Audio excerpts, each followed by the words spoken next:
wondering how I ended up here today. And I ended up here because I didn't have a lot of battery, so I figured I'd drive and try and charge my battery a bit, but also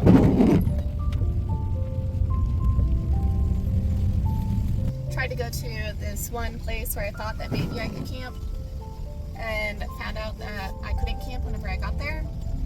So now I'm driving around and trying to find a campsite, and I found quite a few places to camp, but I haven't decided on one yet. And this is a one-lane road, so I'm gonna go ahead and reverse so they can go.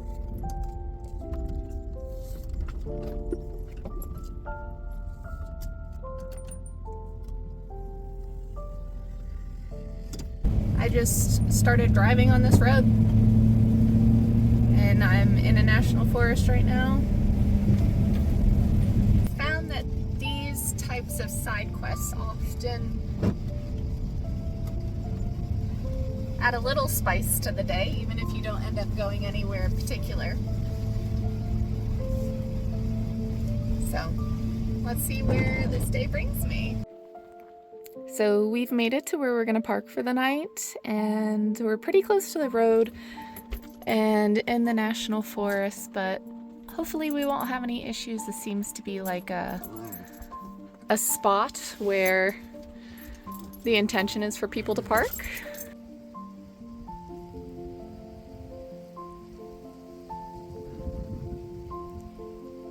I just noticed at my campsite that there is a whole bunch of trash in there.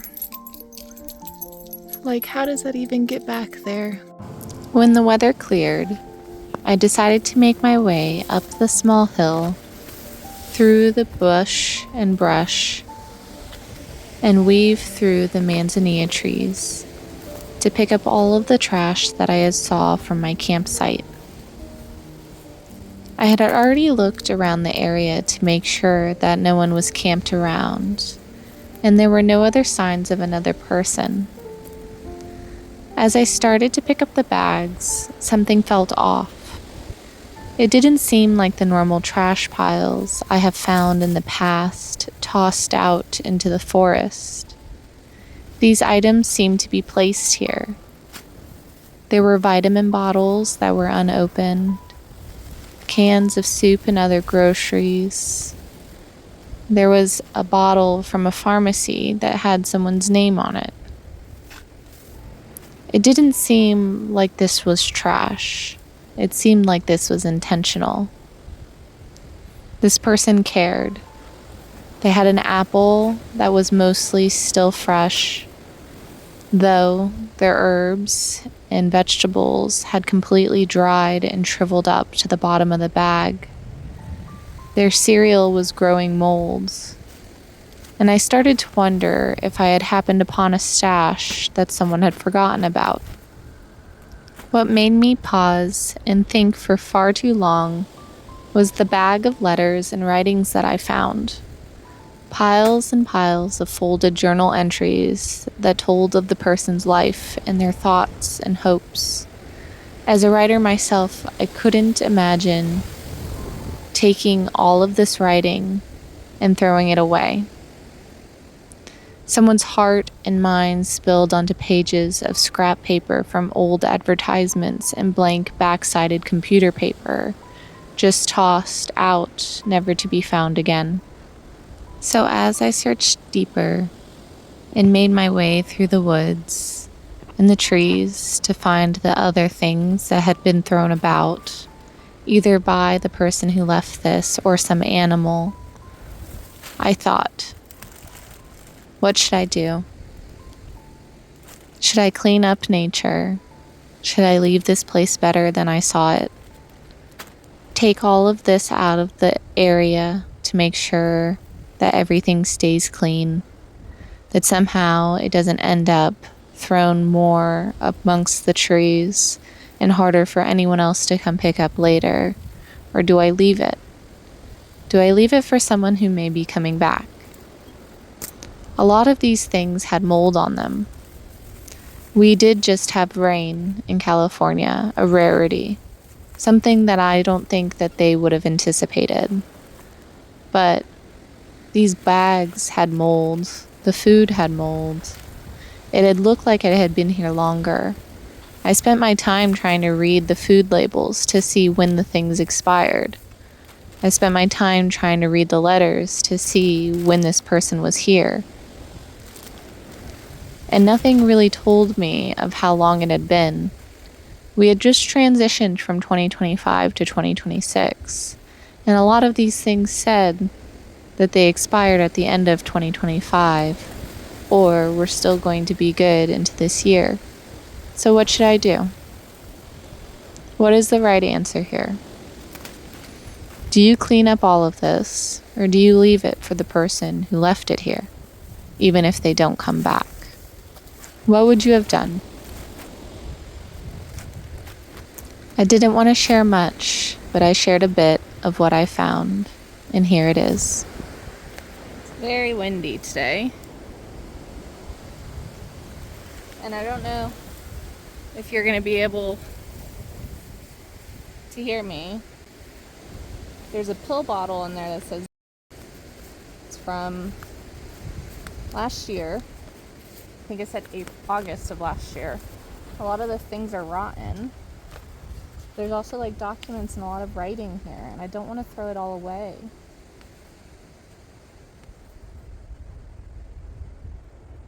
It says, "This is what my 8th Native American mother told me. If the Mormons found American baby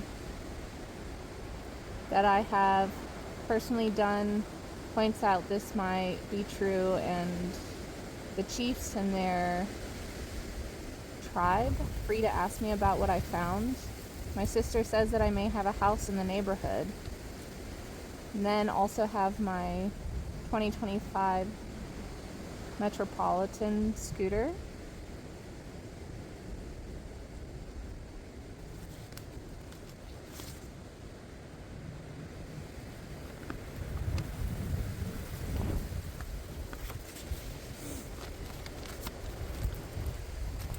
It didn't feel like it was mine to read or mine to share.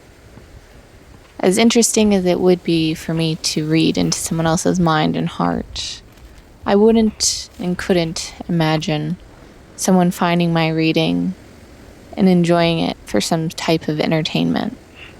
It wasn't providing me the information I needed either. How long has it been since this person has been here? Have they abandoned it? Are they coming back?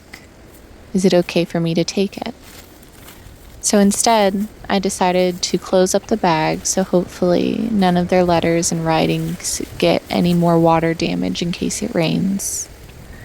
I took all of the things that had started to rot and I put them in a bag while placing all of the cans and non-perishables back in their bags. I figured I could hang it back on the tree and hopefully this person can come back and find it. Hopefully leaving the things that would be less likely to be eaten by an animal or thrown about in the forest would help keep the area clean, waiting to see if this person would return. But I still felt guilty. I felt guilty as someone who often picks up trash and does their best to keep nature cleaner than they found it. Part of me felt like it was the wrong thing to do. To take all of these things and place them back into nature, hoping that they'd be safe here and that they wouldn't cause any type of environmental harm. But I also felt bad by the idea of taking these things and throwing them all away. What if it was the person's last food? What if this was their safe spot to come and grab it in case they had an emergency? And then everything was gone. What if all of their writing that they were afraid someone else would find was gone? So what do you think? What would you have done? I packed up all of the things that had started to rot and all of the trash, and I put it in the double trash bags, and I brought it with me, and I threw it away, while leaving the rest hanging on the tree, hopefully better than the way that I had found it, hopefully in a way where the person could come back and find it as well. And I decided that I'd come back in a month, and if it was still here, I could decide again if maybe taking it was actually the right thing to do.